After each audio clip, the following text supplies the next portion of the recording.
Hello future doctors. तो आज की क्लास में हम पढ़ेंगे क्लास 11 का chapter body fluids and circulation. तो आइए देखते हैं। ब्लड क्या है? एक कनेक्टिव टिश्यू है। इसको false connective tissue, fluid connective tissue भी बोल सकते हैं। इसमें 55% प्लाज्मा और 45% फॉर्म्ड एलिमेंट रहते हैं। प्लाज्मा पढ़ते हैं पहले। प्लाज्मा में क्या होता है? 90 to 92% वाटर रहता है, 6 to 8% प्रोटीन रहता है। एल्ब्यूमिन क्या करता है? मेंटेन ऑस्मोटिक बैलेंस करता है। ग्लोबुलिन क्या करता है? इम्यूनोग्लोबुलिन रहता है, उसको हम बोलते हैं आईजी बोलते हैं। इम्यूनिटी और डिफेंस में काम करता है। फाइब्रिनोजन क्या करता है? क्लोटिंग में हेल्प करता है। इसमें सॉल्यूट्स रहते हैं। कौन कौन से रहते हैं? आयंस रहते हैं, sodium, potassium, calcium, nutrients, gases, hormones और वेस्टेस। आई बात है तक समझ में? अब पढ़ेंगे फॉर्म्ड एलिमेंट। फॉर्म्ड एलिमेंट कितने हैं? 45% है, जिसमें आता है आरबीसी, डब्ल्यूबीसी और प्लेटलेट्स। आरबीसी क्या है? ऑक्सीजन डिलीवरी बॉय है। इसमें काउंट रहते हैं 5 to 5.5 मिलियंस पर क्यूबिक मिलीमीटर, और फीमेल्स में 4.5 to 5.5 मिलियंस पर क्यूबिक मिलीमीटर भी हो सकता है। इसका लाइफ स्पेन 120 डेज का होता है। हीमोग्लोबिन क्या करता है? ऑक्सीजन कैरियर रहता है। इसमें इसका साइज 7 माइक्रोमीटर भी रहता है। इसका शेप बाइकनकेव भी रहता है, डिस्कॉइड शेप भी रहता है, सर्कुलर राउंड रहता है। मेच्योर मेम्ब्रेन आरबीसी इन्यूक्लिएटेड होती है। आई बात समझ में यहाँ तक? और उसका बाइकॉन का शेप क्यों रहता है? क्योंकि मोर सरफेस रहती है, मोर अकोमोडेशन ऑफ हीमोग्लोबिन रहता है। RBC does not contain any cell organelles, it contains plasma and cytoplasm. आई बात समझ में यहाँ तक? और आरबीसी याद रखना, आरबीसी मोस्ट अबंडेंट सेल है इन आवर बॉडी। अब पढ़ेंगे हम डब्ल्यूबीसी क्या है? एक आर्मी सोल्जर है। इसमें कितना काउंट रहता है? 6,000 से 8,000 रहता है पर क्यूबिक मिलीमीटर। इसमें क्या रहता है? ये इसको total leukocyte count, different leukocyte count, ये इसका शॉर्ट लाइफ साइकिल भी होता है। अगर हमारी बॉडी में ज़्यादा डब्ल्यूबीसी बढ़ गए हैं तो हमें बैक्टीरियल इन्फेक्शन होगा, और हमें डब्ल्यूबीसी हमारी बॉडी के अंदर कम हो गया है तो हमें वायरल इन्फेक्शन होगा। ये कलरलेस भी होता है क्योंकि इसमें हीमोग्लोबिन एब्सेंट रहता है। ये न्यूक्लिएटेड रहता है, ये न्यूक्लिएटेड है, इसमें इतने सारे न्यूक्लियस रहते हैं। तो ग्रेन्युलोसाइट और ए ग्रेन्युलोसाइट, न्यूट्रोफिल, बेसोफिल, इओसिनोफिल, ए ग्रेन्युलोसाइट, मोनोसाइट और लिम्फोसाइट। मोनोसाइट लार्ज रहेगा, लिम्फोसाइट स्मॉल रहेगा। तो आइए इनके फंक्शंस पढ़ते हैं। न्यूट्रोफिल का फंक्शन क्या है? फेगोसाइटोसिस करने का। ये मोस्ट अबंडेंट रहता है, 60 से 65% रहता है हमारी बॉडी के अंदर, और इसका शेप क्या है? मल्टीलोब्ड है। और ईओसिनोफिल 2 से 3% रहेगा। एलर्जी ह्यूमंस में कितनी होती है? 2 से 3% ही बॉडी में एलर्जी रहती है, बाकी नहीं रहती है।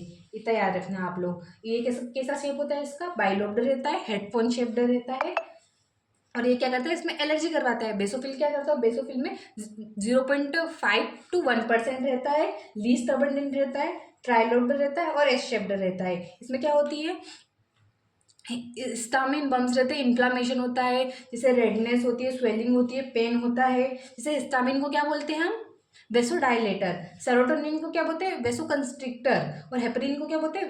एंटी कोगुलेंट बोलते हैं। आई बात समझ में? लिम्फोसाइट क्या करवाता है? कमांडर बी सेल और टी सेल को help in defence by the production of antibody. इसको हम डिटेल में पढ़ेंगे नेक्स्ट चैप्टर्स में। मोनोसाइट में क्या होता है? फेगोसाइटोसिस होता है। ये कितने परसेंट होती है? 6 to 8% होती है। बीन शेप्ड या किडनी शेप्ड इसको बोल सकते हैं। आई बात समझ में? अब पढ़ेंगे हम प्लेटलेट्स को हम प्लेटलेट्स का एक नाम और होता है थ्रोम्बोकाइनेस, और डब्ल्यूबीसी का ल्यूकोसाइट्स, और आरबीसी का इरेथ्रोसाइट्स। इसको हम बोलते हैं इंजरीज भी बोलते हैं। इसमें काउंट्स कितने होते हैं? 1.5 लाख to 3.5 लाख पर क्यूबिक मिलीमीटर। इसका फॉर्मेशन कैसे होता है प्लेटलेट्स का? मेगाकैरियोसाइट से इन बोन मेरो में उसको टूटते हैं तो डेब्रिस ऑफ मेगाकैरियोट्स बनते हैं, प्लेटलेट्स बनती है। मतलब बड़ी सेल छोटे छोटे टुकड़ों में बढ़ जाती है। तो आइए मेरे को एक बात बताइए, इसमें न्यूक्लियस होगा कि नहीं होगा? अरे भाई नहीं होगा, क्योंकि एक बड़ी सेल छोटे छोटे टुकड़ों में कट गई, डेब्रिस ऑफ मेगाकैरियोसाइट्स टूट गई, तो न्यूक्लियस भी तो टूट जाएगा ना, किसी सेल के अंदर न्यूक्लियस नहीं रहेगा। आई बात समझ में? इसका फंक्शंस क्या रहता है? ब्लड को क्लॉट करवाने का। जैसे जख्म पे प्लास्टर का काम करती है ये, और कुछ लोग क्या करते हैं? जख्म पर नमक डालने का भी काम करते हैं। याद रखना एक बात, ठीक है?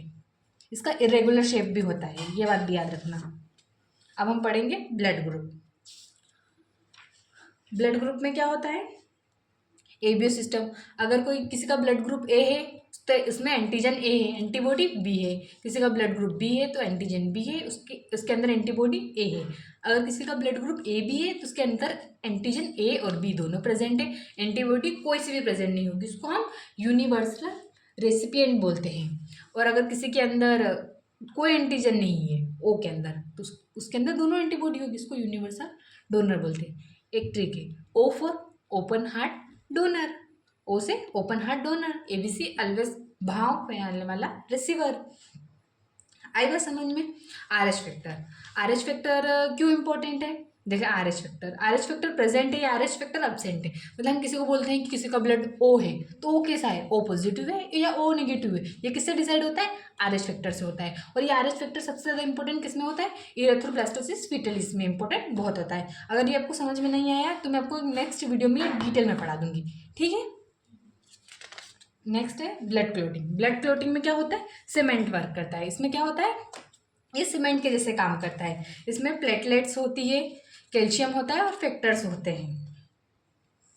प्रोथ्रोम्बिन से थ्रोम्बिन बनता है in the presence of thrombokinase, एक एंजाइम होता है थ्रोम्बोकाइनेस, विटामिन के कैल्शियम के प्रेजेंट में। और फाइब्रोजेन टू फाइब्रिन किससे बनता है? In the presence of thrombins. तो फाइब्रिन क्या करता है? एक फाइब्रिन थ्रेड लाइक स्ट्रक्चर है, इनसोल्युबल थ्रेड लाइक स्ट्रक्चर है, ब्लड सेल्स होती है, एयर ड्राई हो जाती है, स्कम बन जाता है, जैसे हमें चोट लगती है उसके बाद बन जाता है ना, वैसा ही। विटामिन के इसमें बहुत रिक्वायर्ड है ब्लड क्लॉटिंग के लिए। आई बात समझ में। Next is lymph. लिम्फ क्या है? ब्लड का छोटा कजिन। ये कलरलेस होता है, कोई आरबीसी नहीं होती है। इसका फंक्शंस क्या होता है? फैट का ट्रांसपोर्ट करना फ्रॉम इंटेस्टाइन, डिफेंस करना और फ्लूइड को बैलेंस करना। Plasma of lymph and blood both are similar but more proteins present in the blood plasma. याद रखना, lymph does not clots, it could show delayed clotting. आई बात समझ में। अब नेक्स्ट पढ़ते हैं सर्कुलेटरी पाथवे। ओपन सर्कुलेशन होता है, क्लोज्ड सर्कुलेशन होता है। मैं आपको ये डिटेल में पढ़ाऊंगी एनिमल किंगडम में, ठीक है। यहाँ पहले थोड़ा सा बहुत पढ़ लीजिए। आर्थ्रोपोड्स और मोलस्का में ओपन सर्कुलेटरी सिस्टम होता है, इसमें कोई ब्लड वेसल्स प्रेजेंट नहीं होते, डायरेक्टली ब्लड फ्लो होता है। क्लोज्ड सर्कुलेशन में किसमें होता है? एनिलिडा और वर्टिब्रेट्स, मतलब हमारे अंदर भी होता है, ब्लड वेसल्स होती है। Human circulatory system, human circulatory system में क्या होता है? 4 चेम्बर रहता है, 2 आर्टरिया, 2 वेंट्रिकुलर्स। राइट साइड क्या होता है? डीऑक्सीजनेटेड ब्लड रहता है। लेफ्ट साइड क्या रहता है? ऑक्सीजनेटेड ब्लड रहता है। वॉल्व कैसे होते हैं? ट्राइकस्पिड, बाइकस्पिड, सेमिल्यूनर, अयोटा और पल्मोनरी। ये ह्यूमन हार्ट में आपको डिटेल में पढ़ा दूंगी नेक्स्ट वीडियो में, ठीक है। यहाँ भी हम इतना ही पढ़ते हैं। Blood vessels, blood vessels arteries कैसे होती है? थिक होती है, carry blood away from the heart except pulmonary artery. Veins कैसी होती है? थिन होती है, वॉल्व्स होती है, carry blood to heart except pulmonary vein. Capillary क्या करती है? Exchange of material. Double circulation मतलब 2 ट्रिप। पल्मोनरी सर्कुलेशन में क्या होता है? लंग ट्रिप होती है। सिस्टमिक सर्कुलेशन में क्या होता है? होल बॉडी ट्रिप होती है। इफिशियंट क्योंकि O2 ब्लड और CO2 अलग अलग घूमते हैं, इसमें कोई मिक्सिंग ब्लड नहीं है, इसमें डीऑक्सीजनेटेड और ऑक्सीजनेटेड ब्लड अलग अलग घूमता है, इसलिए हमारी बॉडी के लिए इफिशियंट है। आई बात समझ में यहाँ तक। अब नेक्स्ट पढ़ेंगे कार्डियक साइकिल। कार्डियक साइकिल कितने सेकंड की होती है? टोटल 0.8 सेकंड की होती है। आर्टेरियल सिस्टोल होता है 0.1 सेकंड का, वेंट्रिकुलर सिस्टोल होता है 0.3 सेकंड का, जॉइंट डायस्टोल होता है 0.4 सेकंड का। और साउंड इफेक्ट, जैसे हम हमारे हार्ट का साउंड आता है जैसे लब डब लब डब, तो लब का साउंड कब आता है? जब एबी वॉल क्लोज होती है। और डब का साउंड कब आता है? जब सेमिलुलर वॉल क्लोज होती है। जैसे कि लब का साउंड मतलब जो ट्राइकस्पिड वॉल ऐसे ऊपर से एट्रिया में से ब्लड वेंट्रिकुलर में आता है तो ट्राइकस्पिड वॉल खुल के वापस बंद होती है, तब आता है लब का साउंड। और सेमिलुलर वॉल क्लोज होती है मतलब डब साउंड कब आता है? जब हमारे हार्ट के अंदर से ब्लड बाहर चला जाता है तब डब का साउंड आता है। और ईसीजी, ईसीजी क्या है? हार्ट की सिग्नेचर लाइन है। पी वॉल, पी वेव कैसे? पी वेव में क्या होता है? एट्रियल डीपोलराइजेशन होता है।